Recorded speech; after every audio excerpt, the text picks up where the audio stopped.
hopefully the final take. Hi, I'm Jisung, and I'm here with my cat Anne to do my presentation on sensory consciousness in Corvids. For this presentation, I decided to talk about a recent study that came out on September 25th of this year that interested me on my research topic. We've talked a lot about anthropomorphizing certain animal traits or behaviors where we attribute human characteristics to said animals.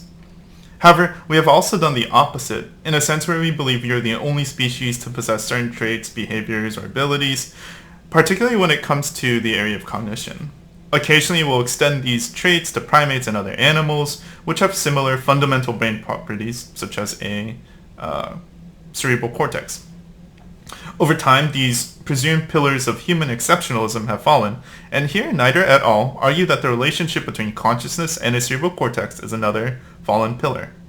Instead of a cerebral cortex, birds have an associated brain area called the NCL. Of course, consciousness is a very broad idea, so here I'm going to talk about a specific type of consciousness known as sensory consciousness. In the philosophy world, we tend to use the term primary and secondary conscious, so I'll be refraining from using primary consciousness and use the term sensory to avoid confusion. Sensory consciousness was termed by biologist Gerald Elderman and describes the ability found in humans and some animals to integrate observed events with memory to create an awareness of the present and immediate past of the world around them. In other words, it is the presence of various subjective sensory contents of consciousness, such as sensations, perceptions, and mental images.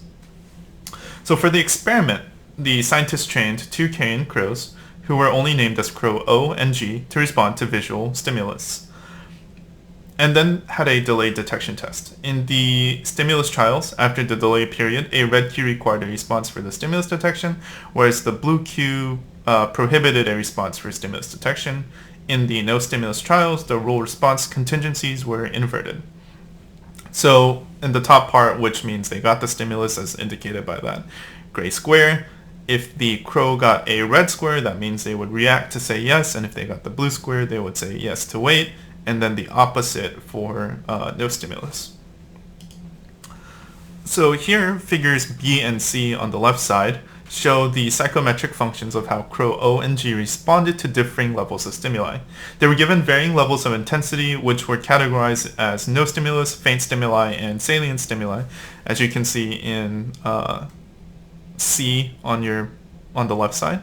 So here we can see intensity of 0, which is no stimulus. Looks like 1 and 2 are faint stimuli, and then like 4 and 5 are salient stimuli. And then that D is like just the crosstab of how they reacted. So if neurons signal stimulus intensity, then the responses to near threshold stimuli should be indistinguishable regardless of the crow's response. Additionally, the false alarms are expected to be similar to correct rejections in the no stimulus condition. However, if neurons do indeed represent the crow's perception, then they're expected to change activity as a function of the crow's later report. So for the right side, they're kind of separating neurons into either two categories, into either stimulus-related or delay-related neurons. And here we can see in A, that's stimulus-related because it spikes in activity during the stimulus, and in B, it spikes after delayed stimulus. And then that's just some stats of how many neurons they measured for each crow. This kind of continues on. These are 4 separate neurons, and you can see C and D are stimulus-related because they spike during the stimulus, E and F spike after, so they're delay-related neurons. So, using all this data, they did a regression analysis using receiver operating characteristic analysis from signal detection theory, and then derived the area under the curve to find term choice probability, also known as magic. That's a joke. Here in the graphs, we can see the dotted line in the predicted chance level.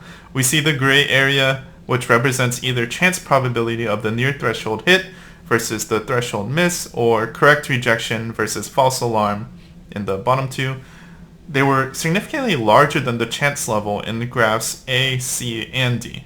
All of them but B. B is like slightly larger, but not to a statistically significant degree. So what does it mean? It means to a significant degree, statistically, we can confirm that these neurons show the crow's subjective perception and not just like a biological reaction.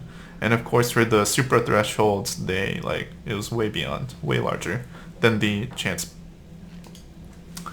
So they wanted to analyze for time, and they did an advanced analysis to see a time course of choice prediction from the stimulus.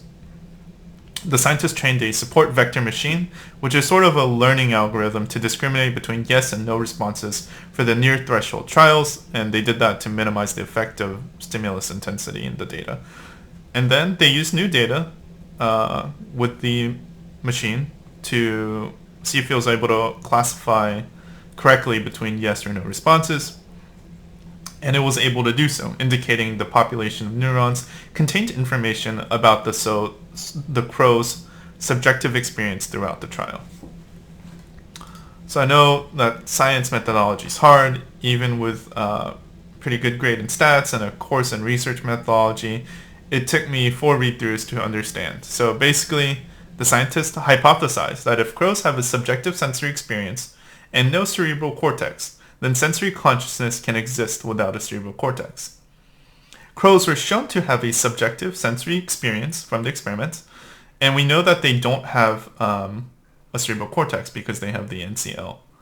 Therefore, crows have a sensory consciousness, and a subjective view of the world can exist without a cerebral cortex. Thank you.